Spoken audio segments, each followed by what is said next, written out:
শুধুমাত্র হয়তো বিড়িখোরদের মনের মধ্যে একটু কষ্ট ছাড়া আর কেউ কিন্তু এই বাজেটকে প্রত্যাখ্যান করে নাই, বাজেটের সমালোচনা করে নাই। মোহাম্মদ শাহাদাত হোসেন, লক্ষ্মীপুর 1, সময় 8 মিনিট। ঘড়ির দিকে একটু লক্ষ্য রাখবেন। বিসমিল্লাহির রহমানির রহিম। মাননীয় স্পিকার, আপনাকে ধন্যবাদ। দীর্ঘ আন্দোলন সংগ্রামের পরে বাংলাদেশ জাতীয়তাবাদী দলের নেতৃত্বে যখন সরকার গঠিত হয়েছে, গঠিত হওয়ার পরপরে যুদ্ধ, বিধ্বস্ত অর্থনীতি, তারপরে বাজেট, কিছুটা তো এক টেনশনে ছিলাম, কি জানি বাজেট দেয়। ছাত্রজীবন থেকে বাজেটের প্রতি একটা আলাদা লক্ষ্য থাকতো, বাজেটের পক্ষে বিপক্ষে বক্তব্য রাখতাম। কিন্তু মাননীয় অর্থমন্ত্রী এমন একটা জাদুর বাজেট দিয়েছেন যে সেখানে বিপক্ষে বলার কিছু নাই, একটি শব্দ খুঁজে পাই না বিপক্ষে বলার জন্য। শুধুমাত্র হয়তো বিড়িখোরদের মনের মধ্যে একটু কষ্ট ছাড়া আর কেউ কিন্তু এই বাজেটকে প্রত্যাখ্যান করে নাই, বাজেটের সমালোচনা করে নাই।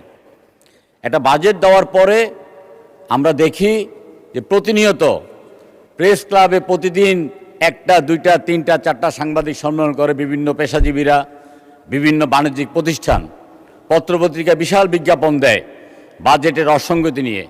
এইবার পত্রপত্রিকায় কোনো বাণিজ্যিক প্রতিষ্ঠান বক্তব্য রাখেননি, কোনো পেশাজীবীরা সাংবাদিক সম্মেলন করেননি।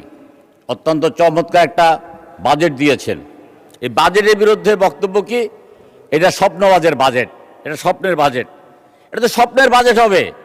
আমরা স্বপ্ন দেখেছি সংসদ সদস্য হব, সেই কারণে আজকে এখানে অনেক আঘাত প্রতিকূলতা রাজনৈতিকভাবে মোকাবেলা করে আজকে সংসদ সদস্য হিসেবে বক্তব্য রেখেছি, স্বপ্ন দেখেছি বলেই। আর এই স্বপ্নবাজ বাজেট জনাব তারেক রহমান, আমাদের মাননীয় প্রধানমন্ত্রী, জনাব অর্থমন্ত্রী জনাব আমির খসরু মাহমুদ চৌধুরীর নেতৃত্বে, টিম তারেকের নেতৃত্বে আমরা ইনশাআল্লাহ এই বাজেট বাস্তবায়ন করব। মাননীয় স্পিকার, এই বাজেটে উৎসে যে আয়কর, এই উৎসে আয়কর কর্তন করতো 5%, এটা একটা রাষ্ট্রীয় সন্ত্রাস, এটাকে বন্ধ করেছেন। মাননীয় অর্থমন্ত্রীকে ধন্যবাদ জানাই। মাননীয় স্পিকার, শুধুমাত্র যদি বিগত সরকার কোনো একটি প্রকল্প যথাসময় শুরু করে নাই, যথাসময় শেষ করে নাই, প্রতিটি প্রকল্পে 5-10 গুণ পর্যন্ত অর্থ বৃদ্ধি করেছে, 5 বার 10 বার পর্যন্ত সময় বৃদ্ধি করেছে।